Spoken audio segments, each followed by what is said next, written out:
Caleidoscópio. Um olhar ampliado sobre ética e política. A coluna de hoje recebe o professor do Programa de Pós-Graduação em Filosofia da Universidade Federal de Sergipe, Saulo Henrique Souza. Doutor pela Universidade Federal da Bahia, desenvolve pesquisas na área com ênfase em filosofia política, tolerância e religião. Satisfação em recebê-lo aqui na Rádio UFES, professor. Qual é o tema da nossa coluna? É um prazer estar aqui em mais uma edição do Caleidoscópio. E o tema de hoje, na verdade, é para tratar a relação entre república e laicidade no contexto político brasileiro. Gostaria de tecer alguns comentários sobre um fenômeno da vida política brasileira que salta à vista de quem observa os acontecimentos de forma mais atenciosa: o grande e barulhento número de religiosos ocupando cargos políticos. Evidentemente, não é um problema em si mesmo possuir uma religião e, ao mesmo tempo, ocupar cargos políticos importantes em nível municipal, estadual e nacional.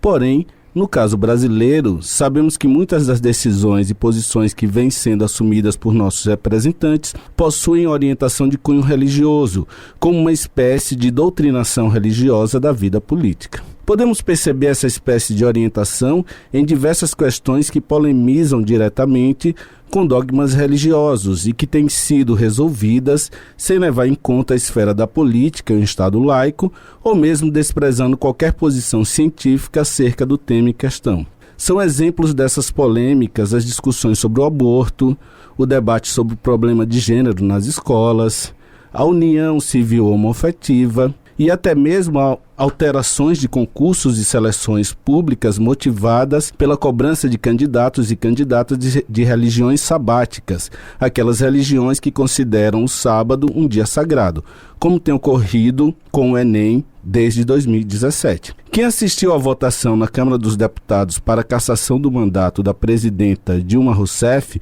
pôde perceber quão é grande o número desses representantes de ordem religiosas naquela casa, haja vista a grande quantidade de deputados que votaram por Deus e pela família cristã. Esse fato nos leva à seguinte questão, já proposta pelo filósofo francês Claude Lefort: estamos vivenciando a permanência ou o retorno do teológico político? A esse respeito, é fundamental refletirmos sobre conceitos básicos que permitem divisarmos melhor as contradições inerentes àquilo que podemos compreender como processo de doutrinação religiosa, mais especificamente de igrejas cristãs protestantes, das instituições políticas brasileiras. Esses conceitos são república e laicidade. Iniciaremos com a ideia de república, a qual corresponde à primeira palavra do nome oficial do Brasil, República Federativa Brasileira. Mas o que evidentemente significa república? O termo tem origem na Roma Antiga e designava uma forma de se estabelecer a autoridade política de maneira diferente do que os romanos estavam acostumados. O regime instaurado pelos romanos, chamado na época de libertas e posteriormente compreendido pelo termo res publica, teve origem com a expulsão dos reis romanos e a instauração de um regime de liberdade e resistência à vontade frequentemente arbitrária dos reis, uma espécie de associação de um povo sem senhores, onde seus negócios são comuns e dizem respeito a todos. Assim, o termo res publica designaria efetivamente um território geográfico formado por um determinado povo que goza de liberdade política, a qual deve ser compreendida como ausência de dominação, como as condições pelas quais as leis sejam iguais para todos, como a expressão da vontade de toda a coletividade. Dessa forma, quando se afirma que o Brasil é uma república laica, deve-se ter em mente esse caráter da autonomia política, tanto em relação aos outros estados, quanto em relação a qualquer coisa que transcenda a vida secular. Assim, conforme o artigo 19 da nossa Carta Magna, e eu cito, é vedado à União, aos Estados e ao Distrito Federal e aos municípios estabelecer cultos religiosos ou igrejas, subvencioná-los, embaraçar-lhes o funcionamento ou manter com eles ou seus representantes relações de dependência ou aliança.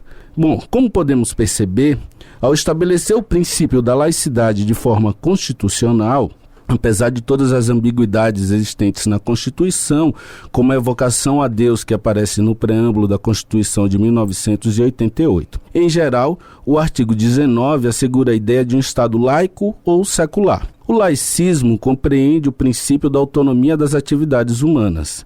É a exigência de que tais atividades se desenvolvam segundo suas próprias regras e determinações. Assim, ao assumir o laicismo como princípio constitucional, o Brasil, ao mesmo tempo, se afirma dentro do processo moderno de secularização da esfera política.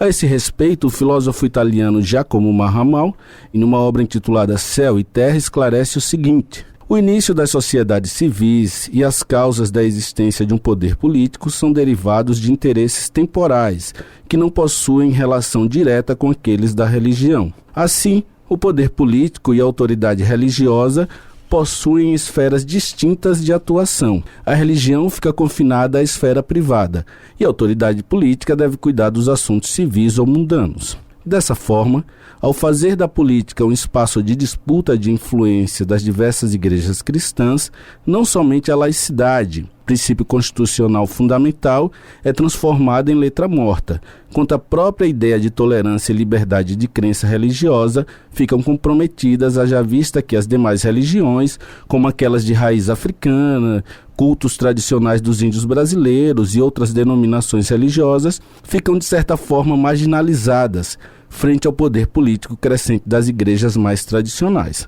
Porém, discutir essa relação entre política e tolerância religiosa será o tema da nossa próxima participação. Caleidoscópio. Um olhar ampliado sobre ética e política.